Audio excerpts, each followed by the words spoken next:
Quem nos norteia, ou quem deve nos nortear, ou guiar, ou conduzir, é a palavra de Deus. Amém? Então, só por meio da palavra de Deus é que nós vamos ter um caminho pronto para andarmos nele, para estarmos, tá? Por que um caminho pronto? Por quê? Porque a palavra do Senhor nos diz que o Senhor é o caminho, a verdade e a vida. Jesus falou: eu sou o caminho, a verdade e a vida, né? Então, se Jesus falou que Ele é o caminho, é o único caminho que nós vamos estar seguros, tá? Pode trilhar por esse caminho, que você vai estar seguro. Entende, irmãos? Então, quem nos norteia hoje é a palavra de Deus. Então, é por meio dela que nós vivemos.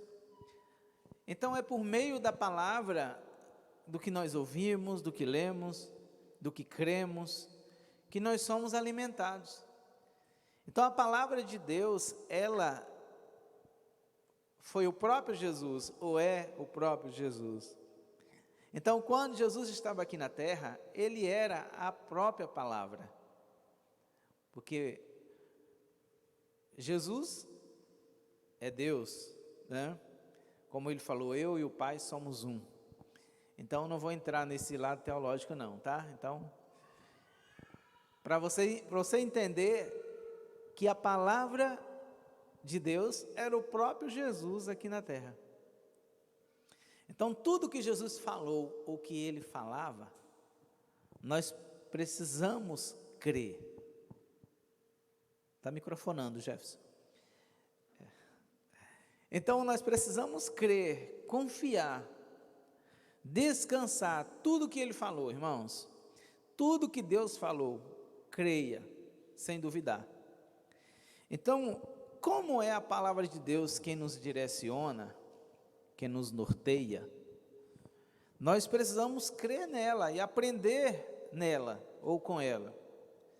E quando diz respeito ao temor a Deus, é algo que só por meio da palavra, irmãos. Porque se você for analisar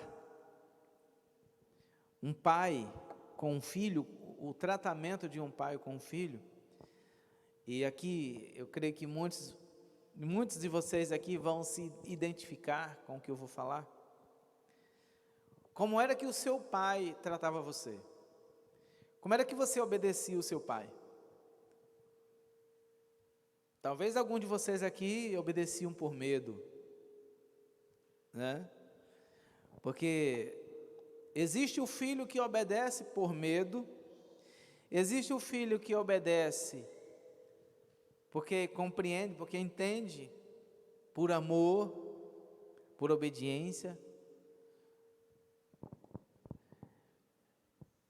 E nós obedecemos a Deus hoje por medo ou por amor? Você obedece a Deus hoje por medo ou por amor? Vocês já ouviram aquela frase que não vale a pena servir a Deus por medo? Não vale a pena você servir a Deus porque você tem medo do inferno. Alguém que serve a Deus porque tem medo de morrer e ir para o inferno, tem alguma coisa errada aí. Ah, vou servir a Deus porque eu tenho medo da condenação eterna, como diz lá no livro do Apocalipse. Então, se alguém pensa assim, está pensando errado. Por quê? Porque nós precisamos servir a Deus por amor. E quando nós servimos por amor, nós não servimos por obrigação, nós não servimos à força, né? Mas servimos porque nós entendemos o sacrifício de Jesus na cruz do Calvário, né? Que todos sabem o que aconteceu com Jesus na cruz, o quanto Ele sofreu, E aí você olha e não é apenas se compadecer de Jesus. Eu vou servir a Jesus porque Ele sofreu demais por mim. Também não é assim que funciona, né? Eu vou servir a Cristo porque olha o que Ele passou naquela cruz, olha o que Ele viveu. Também não é assim. Mas é entendendo que primeiramente nós éramos pecadores. Eu estou dizendo nós éramos porque está no passado. Porque quando nós reconhecemos que Jesus Cristo é o nosso Salvador, Ele já levou os nossos pecados na cruz do Calvário. Tá? Ele levou sobre si, assim como diz o profeta Isaías. Lembram? 53. Ele levou sobre si. Tá? Então tudo que era contra nós, Ele levou. Os nossos pecados, as nossas iniquidades, Ele pagou o preço por isso. Então nos dias de hoje, nós pecamos, mas aí como nós nos comportamos diante desse pecado? Nós pedimos perdão a Deus. Jesus, me perdoa, porque o que eu fiz não te agrada. Porque o que eu fiz não agrada ao meu próximo, não agrada ao meu esposo, a minha esposa, ao meu marido, ou meus filhos, os meus familiares, meu vizinho, meu colega de trabalho, ou o que seja, o irmão da igreja. Aí você pede perdão a Deus pelo erro que você comete. E se necessário, você pede perdão também à pessoa a qual você machucou. É assim que funciona. Porque senão a oração do Pai Nosso não funciona. Ó Deus, me perdoa, assim como eu perdoo aqueles que me ofenderam. Não é verdade? Senão não vai funcionar essa oração. Então o temor a Deus, ele se resume apenas em uma palavra. Mas incomoda a microfonia, não incomoda? Então o temor a Deus se resume em apenas uma palavra. O sábio, ele é temente. Como diz o escritor de Provérbios, o princípio da sabedoria, o temor a Deus é o princípio da sabedoria. E o Salmo de número 28, abre comigo, Salmos 128. Nós vemos que esses salmos é conhecido como os salmos da família, tá, irmãos? Salmos 127 e Salmos 128. A Bíblia fala detalhadamente para família, marido, mulher e filhos, netos, bisnetos, tataranetos e muito mais. Então começa no Salmo 127 e termina no Salmo 128. Mas eu quero falar apenas do versículo 1 do Salmo de número 128, tá? Apenas o versículo 1. Bem-aventurado todo aquele que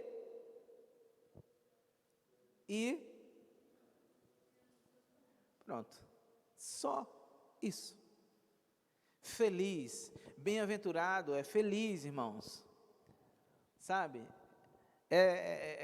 Na linguagem popular, é o sortudo, né? Já que a nossa sorte é o próprio Jesus, né? A nossa sorte é Jesus. Então, bem-aventurado todo aquele que teme ao Senhor e anda em seus caminhos. Né? Por que aqui ele já fala e anda em seus caminhos, já que é um caminho, ele é o único caminho verdadeiro. Esse seus caminhos quer dizer atitudes, quer dizer comportamentos, né? Quer dizer a forma que nós nos comportamos, tá? E alcançamos de Jesus esses privilégios. Não é porque nós somos melhor que os outros. Não é porque você é melhor que eu ou eu sou melhor que você. Porque quando se trata, por exemplo, na questão salvação, As pessoas se enganam muito, porque tem alguns que creem que vai ser salvo, aquelas pessoas que dão muitas ofertas, contribuições para caridade, né? Que ajuda muito as instituições filantrópicas, né? Ou porque ela tem muita fé em Deus.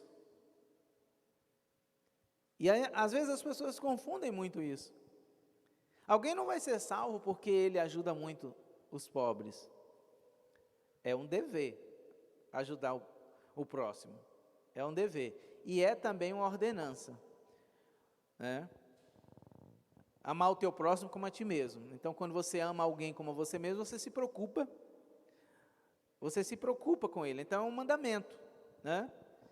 E aí, por você saber que você ama o seu próximo, você ama alguém que você não conhece, você contribui, você ajuda financeiramente, com serviço prestado, de alguma forma. Agora, você não pode, irmão, você não pode viver a sua vida achando que só você na terra,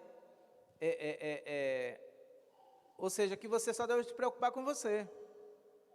Então, não adianta você ouvir aquela reportagem, ou ver aquela reportagem na mídia, e você se compadecer, chorar, mas você não faz nada.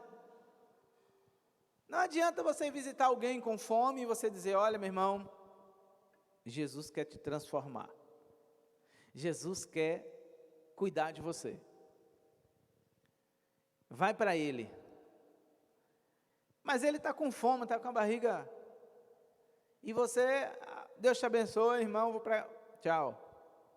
E você não levar o pão para ele. Não providenciar o pão. Né? Então, imagine você visitar uma pessoa que está passando fome.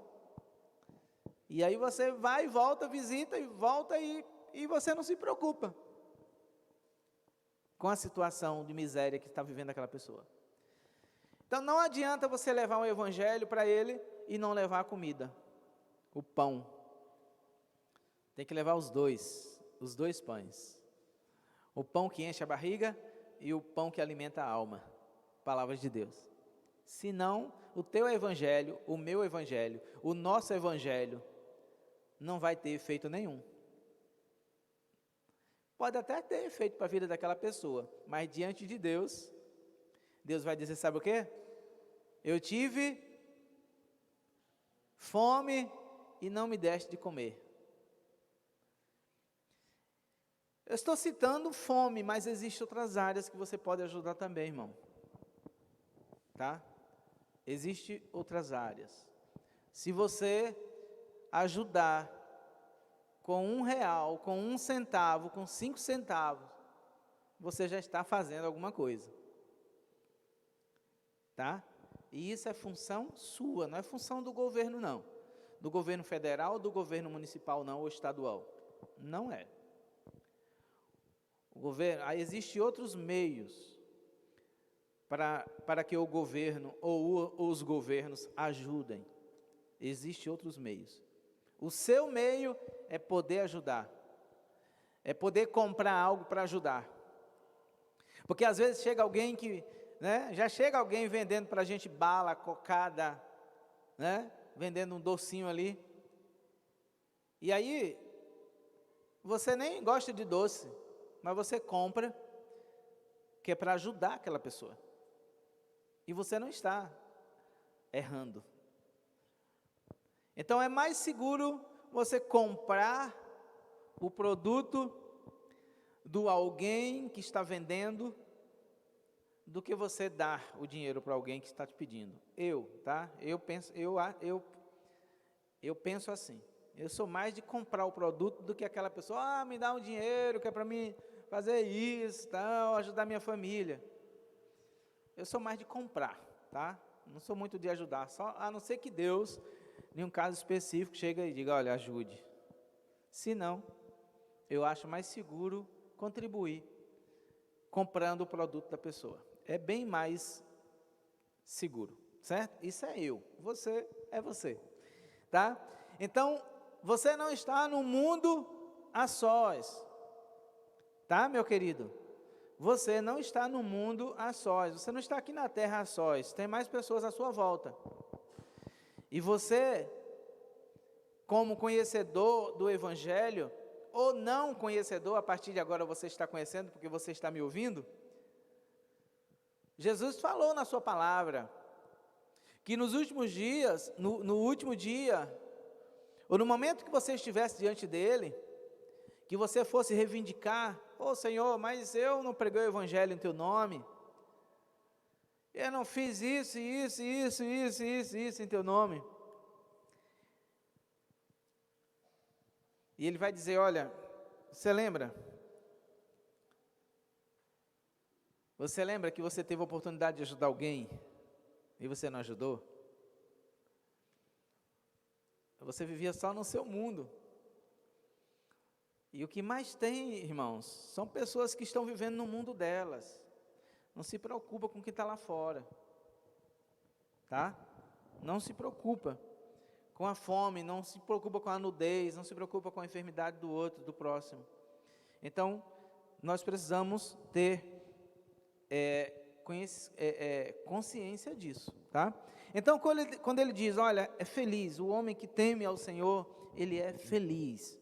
O homem que teme ao Senhor, ele pensa diferente, porque o princípio da sabedoria, o sábio é aquele que teme ao Senhor, tá? Então, se você não se preocupa, se você não pensa no que nós estamos vivendo no mundo, se o que você vê à sua volta não te preocupa, você está com um espírito de pedra, irmão, uma alma de pedra. Se o que você ouve, se o que você vê na sua volta não te preocupa, você está precisando ser quebrado, coração de pedra. Se você não ora por esse povo, se você não clama por esse povo que está sofrendo, e eu quero te dizer que nós precisamos ter cuidado, porque antigamente, quando tinha uma tragédia que morria 10 pessoas, que nós assistíamos nas reportagens, nós ficávamos tristes. Hoje em dia morre 50, 60 de vez, e nós estamos nem aí, irmãos. Eu estou generalizando. Nós estamos mudando, irmãos, com isso? Será que nós estamos mudando? Será que nós não somos mais como há 20, 30 anos atrás? Que nós chorávamos com aqueles que choravam? Né? Nós chorávamos com aquele povo. Eu lembro que teve uma tragédia aqui no Brasil, que muitos aqui lembram, do avião da TAM. Lembram daquele acidente terrível na pista? Não lembro quantos anos tem, mas tem alguns anos. E assim, foi algo, acho que foi o pior acidente, foi o pior desastre, né, no Brasil, assim, com tanta gente. Acho que foi. E foi terrível. Caiu um avião com uma banda de famosos aí, que vocês lembram, né? Lembram? Vocês lembram de quem eu estou falando? Que o avião bateu na serra, no meio da mata? Até tinha alguns baianos, né? Alguns ou um, não sei. Lembro de um, que era daqui. E aí foi aquele, sabe, o Brasil todo chorando. Mas por que quase ninguém hoje mais está chorando quando ouve essas coisas? Quando vê. O que está acontecendo conosco, irmãos? O que está acontecendo? Porque assim, olha, Jesus em nós é a esperança. Então, Jesus em você, Ele vai mover dentro de você para ter compaixão das pessoas, por exemplo. Tá? Ele vai se mover em você para você pensar como Ele, para você agir como Ele. Jesus em você é o comportamento de Jesus aqui na terra. As pessoas não te reconhecem por aí? Você é um cristão. Não é isso? Quantos já te reconheceram? Quantos já falaram para você? Você é crente, né? Você é cristão, né? Todos aqui, acho que já passaram por isso. Todos aqui. Eu vou me arriscar a dizer que todos aqui já passaram por isso. Alguém te reconheceu? Alguém reconheceu Cristo em você? Mas e aí, o que é que nós estamos fazendo com esse Cristo em nós? O temor do Senhor está sendo suficiente em nós para transformar quem está à nossa volta, ou aquele que nós temos a oportunidade de transformar? O que está mudando, irmãos? O que tem mudado? Por que está mudando? Por que está mudando? Por que é que nós não temos visto o agir de Deus na terra como algum tempo atrás? E a resposta é simples, simples. Nós estamos ocupados demais, não é verdade? Nós estamos muito ocupados, nós não temos muito tempo, nós não temos tanto tempo para estar buscando relacionamento com Deus. O nosso tempo é muito corrido, né? A gente não para muito durante o dia para meditar na palavra, a gente não para estar orando, para ter um momento ali, momentos com Deus durante o dia, porque o tempo é muito corrido. Então, resumindo, nós não buscamos, eu estou falando aqui, porque eu creio que a maioria de vocês aqui tem mais de 5 anos, me arrisco a dizer que a maioria de vocês aqui, 98% de vocês que estão aqui, vocês têm mais de 5 anos no Evangelho, que eu conheço vocês, a maioria, vocês têm mais de 5 anos, que vocês servem a Deus. Pois, de 5 anos para cá, o nosso tempo foi mudando, ele está sendo mudado, com o nosso ativismo, com as nossas atividades, com as nossas obrigações, com os nossos afazeres. E nós muitas das vezes não aprendemos com Marta e Maria, né, irmãos? Não aprendemos, né?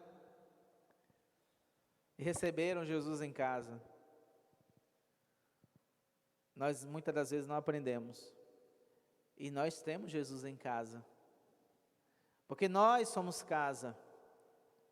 Você é casa de Deus. Nós somos templo do Espírito Santo. Marta e Maria receberam Jesus em casa, na sua residência. Nós temos Jesus em nós. Ele habita em nós. Ele habita em nós. Prioridade. Qual é a prioridade então? Qual é a prioridade então? E é por isso que lá no Evangelho de Mateus, abre comigo.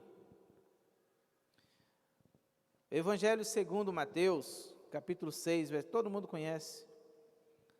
Ô Jefferson, me ajude aí, Jefferson, porque tem uma microfonia que está me incomodando. Meu Deus. O Evangelho, irmão, segundo Mateus, capítulo 6, versículo 33. Eu quero dizer para vocês que vocês nunca devem ler apenas o versículo 33. Apenas. Porque o contexto é importante na leitura do versículo. Então, ele diz no versículo 33, mas buscai em primeiro lugar o reino de Deus e sua justiça, e todas essas coisas vos serão acrescentadas. Só que desde o versículo 25, ele fala o que é que vai ser acrescentado na sua vida. Então, não fique usando apenas o versículo 33 como amuleto, tá? Não fique usando apenas esse versículo. Leia a partir do versículo 25 que ele diz. Por exemplo, versículo 25. Por isso vos digo, não andeis ansiosos pela vossa vida, quanto ao que haveis de comer ou beber, nem pelo vosso corpo, quanto ao que haveis de vestir. Não é a vida mais do que o alimento, e o corpo mais do que as vestes? Olhai as aves do céu, não semeiam, não colhem, não ajuntam em celeiros, contudo o vosso Pai Celestial as alimenta. Não tendes vós muito mais valor do que elas? Olha como é importante nós lermos os versículos anteriores. Versículo 27. Qual de vós, com as suas preocupações, pode acrescentar um côvado ao curso da sua vida? Ou seja, quem é que pode multiplicar um ano de vida ou um dia de vida a mais? Ninguém. E por que andeis ansiosos quanto ao vestuário? Observai como crescem os lírios do campo. Eles não trabalham, nem fiam.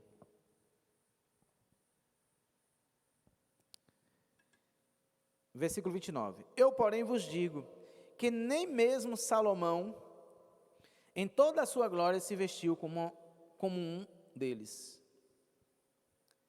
Se Deus assim veste a erva do campo, que hoje existe e amanhã é lançado no fogo, não vestirá muito mais a vocês, homem de pequena fé.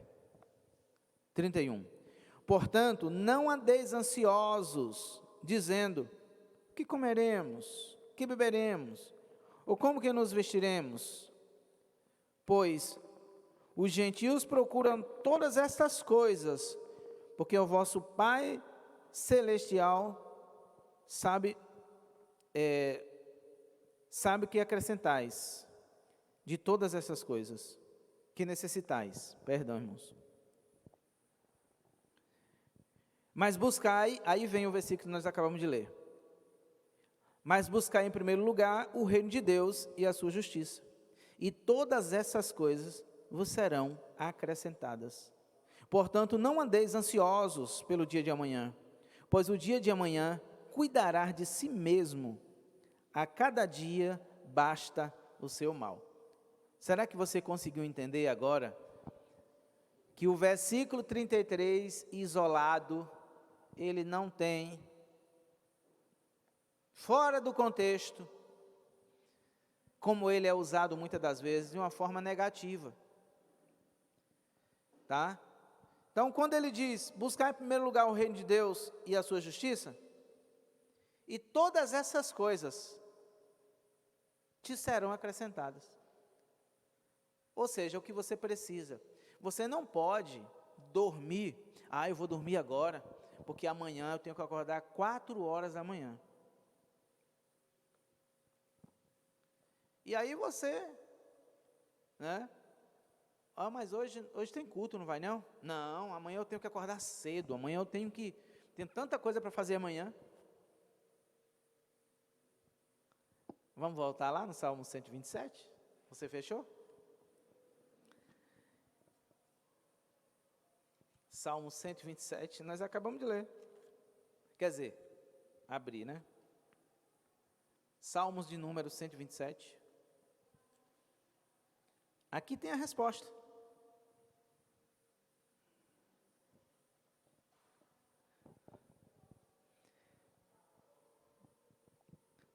Salmo 127. Se o Senhor não construir a casa, os que edificam trabalham em vão. Se o Senhor não guardar a cidade, as sentinelas vigiam em vão. Deixa eu explicar para você. Se o Senhor não cuidar da tua vida, tu não é suficiente para cuidar dela. você não tem nem poder e nem habilidade suficiente para cuidar nem da tua própria vida. Eu e você. Se o Senhor não cuidar da tua vida, se o Senhor não cuidar da minha vida, irmãos, nós nem existíamos. Nem existiríamos. Nós já teríamos sido. Você já passou pelo Vale da Sombra da Morte alguma vez? Já, né, Edson? Né? Vale da Sombra da Morte já passou? Você morri agora. Né? A maioria aqui já passou. Pois, Deus não permitiu que você morresse. Diante dessa situação tão terrível que tu viveu, que eu vivi, que eu já vivi também. E pessoas já morreram por tão menos do que tu já passou. E você está aqui, sabe por quê? Porque Jesus cuidou de você, não é porque você é o... Não. Então, quando ele diz, se o Senhor não edificar a casa, porque a minha fala construir, a tua versão fala edificar. Se o Senhor não edificar a casa, em vão trabalha os edificadores, não é isso? Tua versão? Em vão trabalha aquele que edifica. Se o Senhor não, ou seja, se o Senhor não sustentar a casa, não adianta, vai cair. Se o Senhor não guardar a cidade, as sentinelas vai passar a noite à toa. Só vai perder sono. Versículo 2, vem a resposta para o que nós lemos, lá em Mateus 6,33.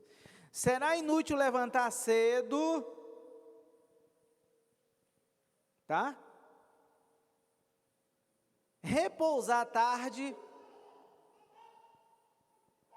comer o pão, sabe qual é o pão? Sabe, não sabe? Sabe qual é o pão, né?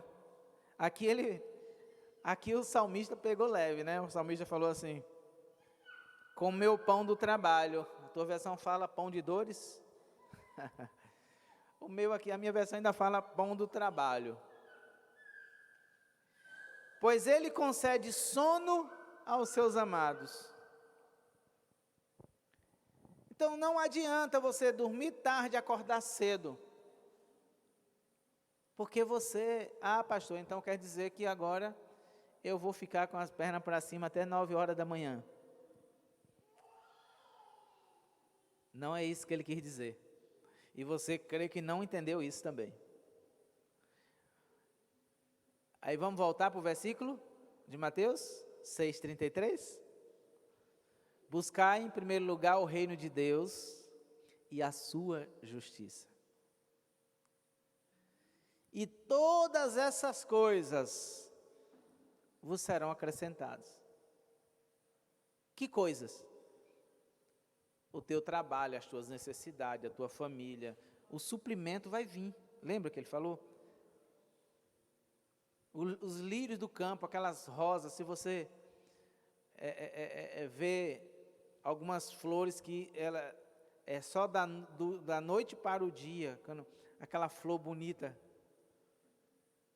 Quando você procura meio-dia, acabou, já não tem mais flor.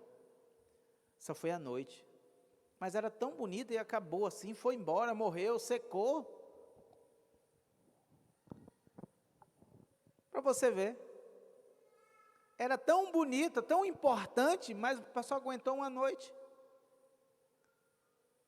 Imagine você. O quão importante é você. Você talvez não tenha ideia o quanto você é importante.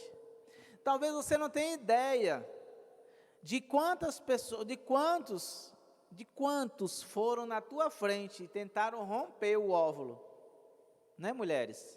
E não conseguiram. E você foi que rompeu e sobreviveu, está aí. E passou pelo vale da sombra da morte, passou por tudo que você já passou, e está aí, e está aqui. Está vivo. Deus cuidando de você. E não vá reclamar da vida não, porque tem gente que está, só por alguma situação que tem vivido ou que esteja vivendo na vida, começa a reclamar da vida. E muitas das vezes até reclamar de Deus. Se você tem a vida, você já tem tudo. Se você está vivo, você já é um privilegiado. Tá? Você já é um privilegiado. É só você entender o propósito de Deus para a sua vida. E eu vou te dizer, o segredo todo está em temer a Deus. O segredo todo do teu sucesso, para o teu sucesso, é temer a Deus, meu irmão. É reconhecer Jesus em todo o tempo. É reconhecer quem é Jesus em todo o tempo na tua vida. É honrar Jesus todo o tempo. Aí agora vem, você entendeu o sacrifício de Jesus na cruz. Você era um endividado. Só que a tua dívida, ela era tão grande que você não teria dinheiro.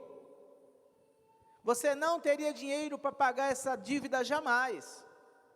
Jamais. Tá? E essa dívida não seria paga em dinheiro. Por isso que o dinheiro não tem valor diante de Deus. É por isso que o ouro não tem valor diante de Deus. Não tem. Porque o mais importante não é o dinheiro, o ouro. Né? Não é. E eu ouvi um comentário de uma pessoa, ele falando, olha, o ouro aqui na terra é algo valoroso. O ouro aqui na terra, meu Deus do céu. Né?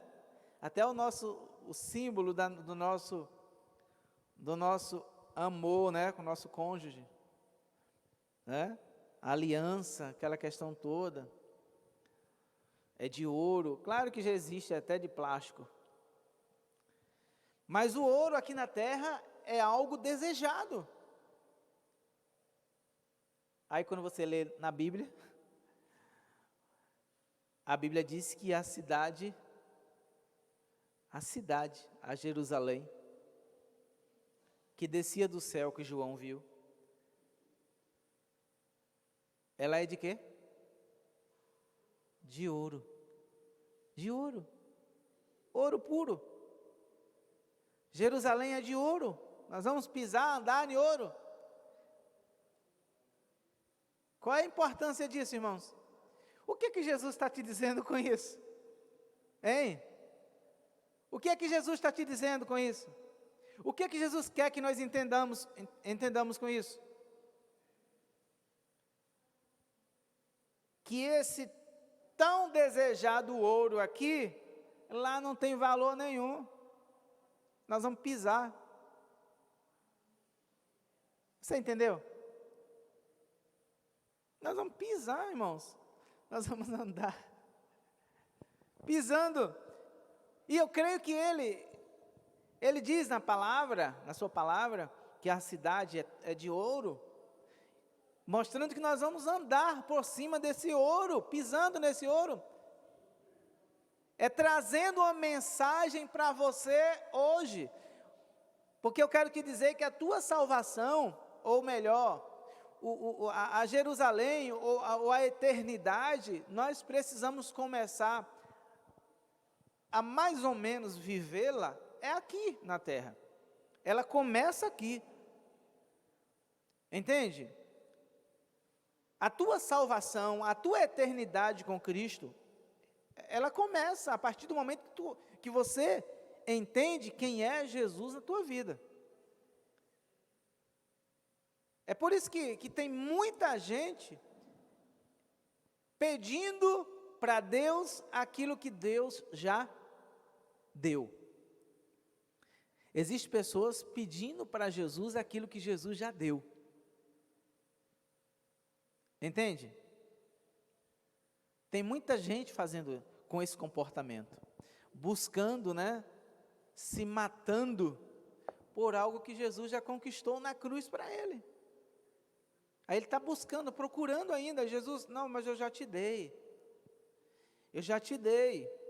Quando ele diz, né, que nós ressuscitamos com ele, e nós estamos assentados com ele. Você entendeu? Pois ressuscitaste com Cristo. O próprio apóstolo Paulo fala em Efésios capítulo 1, que nós estamos assentados com Cristo nas regiões celestiais. Isso diz postura, isso diz o lugar em que nós precisamos estar mentalmente, fisicamente e espiritualmente ligado o tempo todo nesse entendimento. Carta de Paulo aos Efésios, abre comigo. Carta de Paulo aos Efésios, capítulo 1.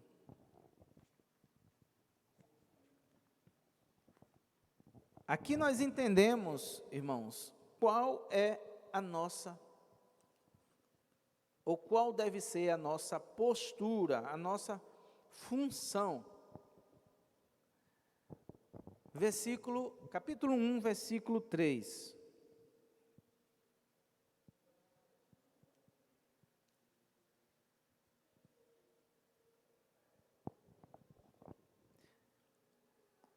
Bendito seja o Deus e Pai de nosso Senhor Jesus Cristo, o qual nos abençoou com algumas bênçãos.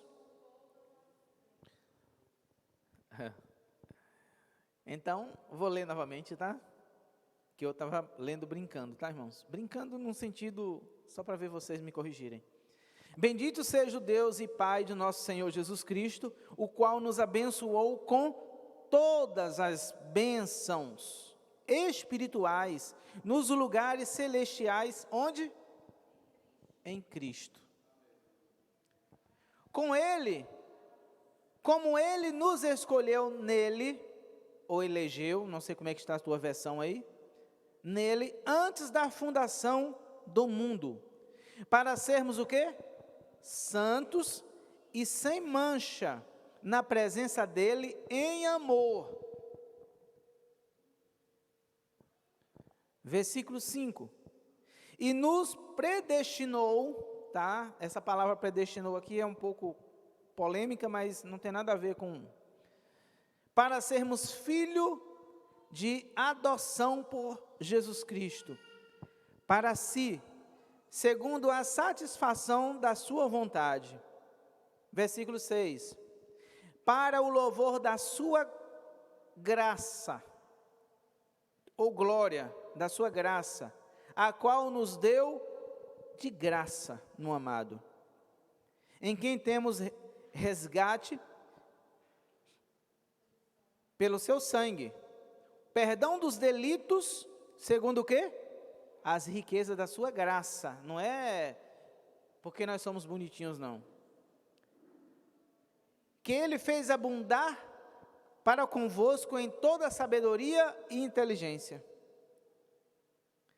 fazendo-nos conhecer o mistério da sua vontade, segundo o seu consentimento, que tinha proposto em si mesmo, na dispensação da plenitude dos tempos, para reunir todas as coisas em Cristo, e as que estão em Cristo, as que estão no céu e as que estão na terra. Nele, em quem fomos escolhidos como herança, sendo, novamente aqui, predestinados de acordo com o propósito de quem opera todas as coisas segundo o conselho da sua vontade, para sermos para o louvor da sua glória, os que antes esperavam em Cristo, no qual também vós, tendo ouvido a palavra da verdade, o evangelho da vossa salvação, no qual também tendes crido e fostes o quê? Selados no Espírito Santo da promessa, o qual é o quê? A garantia da nossa herança, até a redenção da possessão adquirida, para o quê? O louvor da sua glória. nos revelando todo o direito que Ele nos deu, através da sua morte. Então, quando nós reconhecemos a morte de Jesus, o sacrifício de Jesus por nós, e não por medo ou por obrigação, nem por medo e nem por obrigação, mas por amor. Você já ouviu muito, né? As pessoas falarem sobre aqueles que vêm para Jesus pela dor, não é isso? Vem pela dor, ou seja, teve que passar pelo vale da sombra da morte para entender que ele precisava ir para Jesus. Então não precisa alguém passar, preciso alguém passar pelo vale da sombra da morte para reconhecer o sacrifício, irmãos? Não. E nós precisamos passar isso para os nossos filhos, para os vossos netos, bisnetos, que eles precisam ir para Jesus desde pequenos, porque tem aquela ilusão, eu nem vivi ainda, né? Eu nem vivi ainda, e eu ouvi alguém, uma certa vez, alguém estava vindo para a igreja, para os cultos, e não trazia os filhos adolescentes.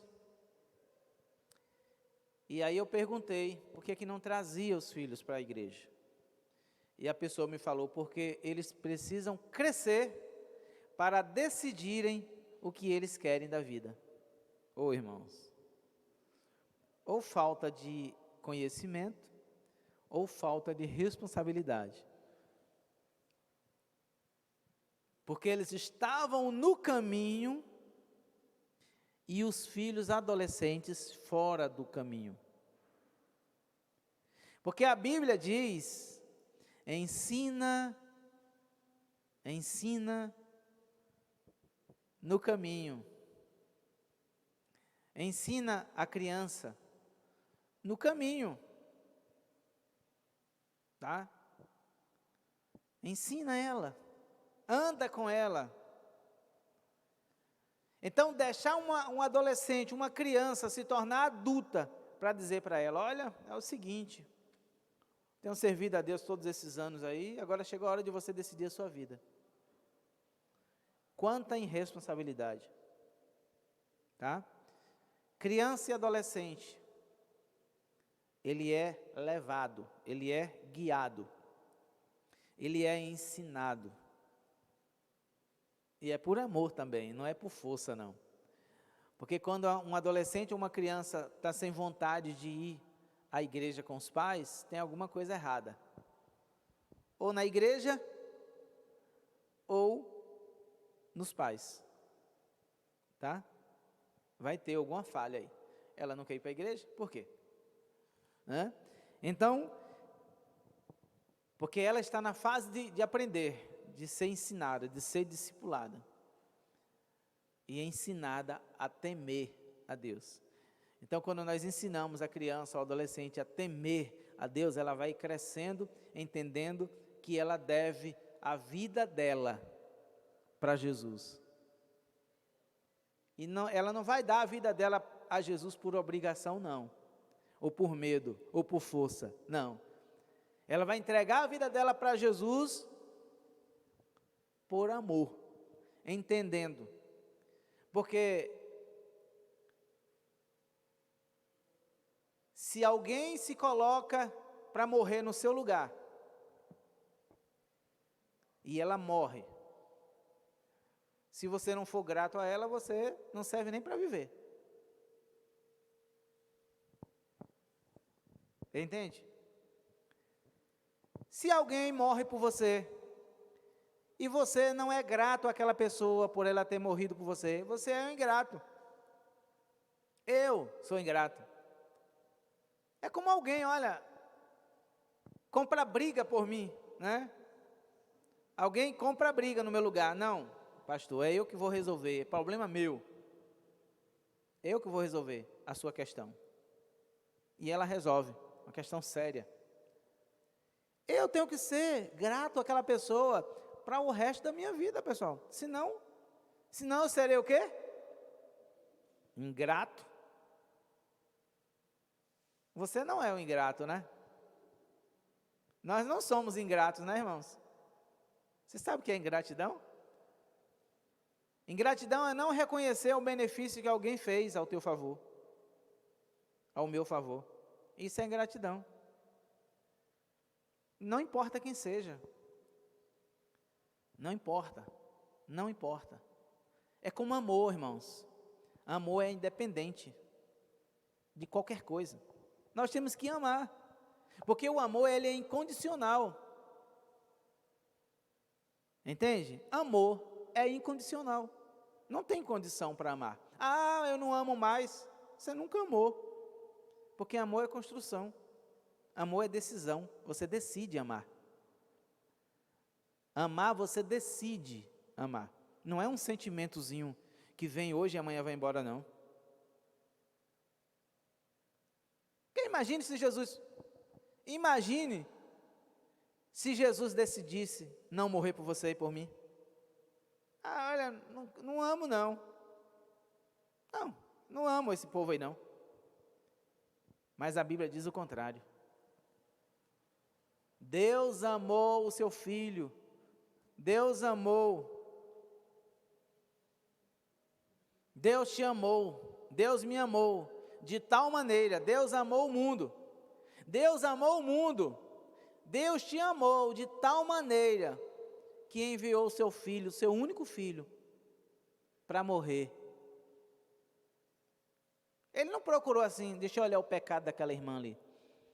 Deixa eu olhar qual é o pecado daquele irmão. Eita, aquele ali, viu o pecado, olha a quantidade de pecado. Aquele ali, pecadinho, pecadão. Não. Ele olhou para a humanidade que estava toda dentro da lama, porque todos são pecadores. João 3,16, não é isso? Deus amou o mundo de tal maneira que deu seu único filho, o seu filho unigênito, para que todo aquele, sabe, que nele crê não pereça, mas tenha vida eterna. Deus morreu por todos, irmãos, se entregou por todos, não ficou olhando para o pecadinho de um, para um que era mais bonito que o outro. Não. Então não é porque você não vai ser salvo porque você é mais bonito que eu, porque você tem menos dinheiro que eu, ou porque você tem mais dinheiro que eu, porque você é bom. Não. Você vai ser salvo por causa da misericórdia de Deus, que te amou. Foi Deus quem te amou. Ah, eu amo Deus. É Deus que te ama. É Deus que te ama. Ah, eu amo Deus. Troca Deus por qualquer coisa. A gente troca Deus muito fácil, irmãos. É ou não é? A gente troca Deus por coisas tão banais. E o que é trocar Deus por coisas banais? É quando a gente deixa de buscar primeiro a Deus e busca a nossa vontade, irmãos. Mateus 6,33. Buscar em primeiro lugar o reino de Deus e a sua justiça. Deus em primeiro lugar em tudo. Tudo que formos fazer, Deus precisa ser o centro. Deus precisa estar em primeiro lugar. Se Ele não estiver, nós estamos fazendo por conta própria. Por que é que nós fazemos muita coisa que dá errado? Eu sempre generalizo, tá? Por que é que fazemos tantas coisas que dá errado na vida? Por que é que tomamos tantas decisões que dá errado na vida? Porque nós não colocamos Jesus em primeiro plano. Jesus, o que é que tu acha? Jesus, eu não estou entendendo nada. Jesus, me ajuda a entender que eu não consigo entender. Jesus, me ajuda a tomar essa decisão porque eu não sei, eu estou em dúvida. E só tomar a decisão quando Jesus confirmar. Não é assim que as pessoas agem, irmãos. Não é assim que as pessoas trabalham. Não é assim que funciona. Mas deveria, irmãos. E é por esse motivo que nós olhamos na terra e vemos que falta temor, que falta compromisso com Deus, que falta relacionamento com Deus, e que falta muita coisa de Deus em nós. Porque Se Deus não está agindo em nós o suficiente, como é que está essa terra? Como é que está esse país que nós vivemos? É porque o problema está em nós. Ou é necessário Deus descer da terra e vir em pessoa para fazer o que nós deveríamos fazer? Você entende? Então não adianta fazermos nada, por mais que alguém ache que está no mundo e que alguns acham até que Deus nem existe. É isso? Então, deixa esses que acham que Deus não existe lá. Mas nós que cremos que Deus existe, não é nem que Deus existe, Deus ele não existe. Deus é. Amém? Quando ele falou para Moisés, olha, diz para Faraó deixar o meu povo ir. Quando ele perguntar de quem foi a ordem, você diga que foi quem? O eu sou. Então Deus não é. Deus não existe, Deus é. Amém? Vamos ficar de pé e vamos orar. Nós temos um tempo aqui e esse tempo já encerrou.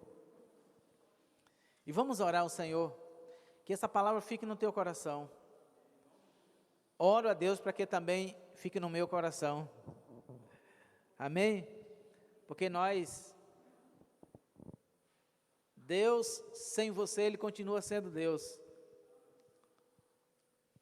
Mas você, sem Deus, você não é nada, você não é ninguém. Pai, te damos a glória, a honra, te damos o louvor, a adoração, a exaltação. Te agradecemos, Senhor, pela tua bondade, misericórdia, graça, que tem nos sustentado, que tem cuidado de nós. Obrigado, Senhor, por tudo que tu tens feito. Eu quero apresentar cada um desses irmãos, meu Pai, que estão aqui, que saíram das suas casas para vir até esse lugar ouvir a tua palavra. Que eles saiam nessa noite alimentados pela tua palavra, através do teu Espírito, Senhor. Pai santo, Pai querido, Pai amado, nós te damos a glória, a honra, e te peço, Senhor, ajuda-nos, meu Pai, ajuda-nos, ó Pai, a andarmos nos teus caminhos, a fazer a tua vontade, a vivermos segundo a tua palavra, Senhor. Meu Deus e meu Pai, não nos deixe cair em tentação, mas livra-nos do mal. Pai santo, Pai querido, nós te louvamos essa noite, agradecidos pela tua palavra, e declaramos, Senhor, o nosso muito obrigado por tudo. É isso que nós te pedimos nessa noite, e te agradecemos, em nome de Jesus. Amém. Aleluia.